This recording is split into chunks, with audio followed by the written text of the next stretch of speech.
ஆண்டவராகிய இயேசு கிறிஸ்துவின் நாமத்தினாலே இந்த காலை நேரத்தை உங்களை வாழ்த்துகிறேன். மீண்டுமாக ஒரு புதிய நாளை நாம் காணும்படியான பலத்தை கர்த்தர் நமக்கு தந்தார்.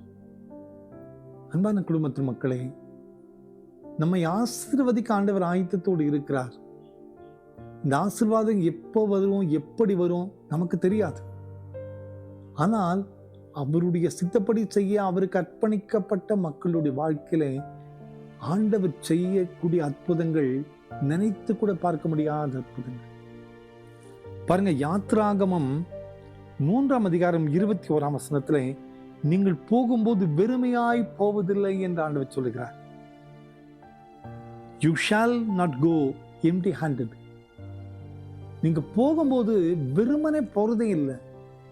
இஸ்ரவேல் ஜனங்களுக்கு ஆண்டவர் கொடுத்த மிகப்பெரிய ஆசீர்வாத வார்த்தை. எகிப்திலே இஸ்ரவேலர்கள் பாடுகளை பட்டு அவங்களுக்கு ஒண்ணுமே இல்லை, வெறுமன் எல்லாவற்றையும் அபகரித்து கொண்டாங்க. அவர்களுக்கென்று வைத்திருந்தது ஒண்ணுமே இல்லை. ஆனா ஒரே இரவில் அற்புதங்கள் நடந்தது. ஒரே இரவிலே அவர்களுடைய வாழ்க்கையில மிகப்பெரிய ஆசீர்வாதங்கள் வந்தது. ஆண்டவர் சொல்லுகிறார், நாளைக்கு நீங்க புறப்பட்டு போகணும். இன்னைக்கு உங்க கையில ஒண்ணும் இல்லை, ஆனா நீங்க வெறுமனே போறது இல்லை. நீங்க எகிப்திய வீட்டுக்கு போங்க, ஒவ்வொருவருடைய குடும்பத்துல கேளுங்க, உங்களுக்கு அள்ளி அள்ளி தருவாங்க. அதே போலதான் அந்த எகிப்தை சந்திக்கிறாங்க. எகிப்து ஜனங்களுடைய கரங்களில் இருந்த அநேக ஆஸ்திகளை அவர்கள் பெற்றுக்கொள்கிறார்கள். வெறுமனே இருந்த இரவு அதிகாலையிலே மிகப்பெரிய செல்வந்தர்களாய் அந்த இடத்தை விட்டு கடந்து செல்ல ஆண்டவர் வழி விட்டார். அந்த ஆண்டவர் தான் சொல்ற, நீ வெறுமனே போறதில்லை, நீங்க திரும்பி வரும்போது, திரும்ப ஆரம்பிக்கும் போது நிறைவான ஆசீர்வாதம். ஏன் இந்த ஆசீர்வாதத்தை ஆண்டவர் அபகரித்து கொடுக்கிறார்? இஸ்ரவேல் ஜனங்கள் அங்க பட்ட பாடுகள் ஆண்டவருக்கு தெரியும். உங்க உழைப்ப ஒருவரும் சுரண்ட முடியாது, உங்க உழைப்பை ஒருவரும் வீணடிக்க முடியாது. உங்கள் உழைப்பை நான் மறந்து போகிற ஆண்டவர் அல்ல. நீங்கள் போகும்போது வெறுமனே போவதில்லை.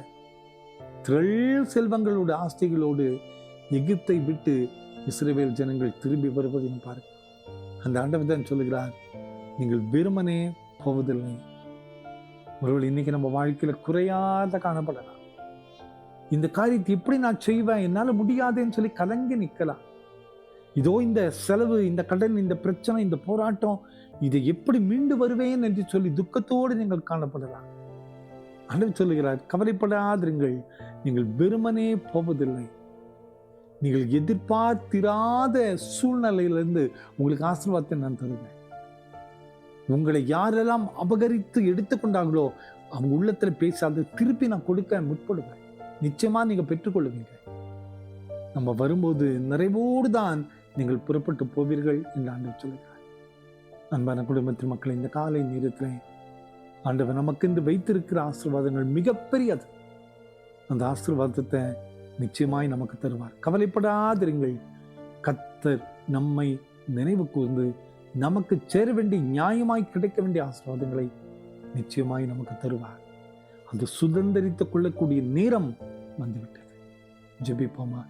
அன்பின் ஆண்டவரே, இந்த காலை நேரத்துக்கு நன்றி அப்பா. வெறுமனே நீங்கள் திரும்பி போவதில்லை என்று சொன்னீரே. இந்த செய்தி கேட்டுக்கொண்டிருக்கிற ஒவ்வொருடைய வாழ்க்கையிலும் நிறைவான ஆசீர்வாதத்தை தாரும் அப்பா. பிறந்த நாளையும் திருமண நாளையும் நினைவு கூறுகிற பிள்ளைகளை ஆசீர்வதிங்கப்பா. உங்களுடைய பிரசனம் கூட இருக்கட்டும், வழிநடத்தும். இயேசுவின் மூலம் ஜெபங்கள் எங்கள் நல்ல பிதாவே. ஆமென், ஆமென்.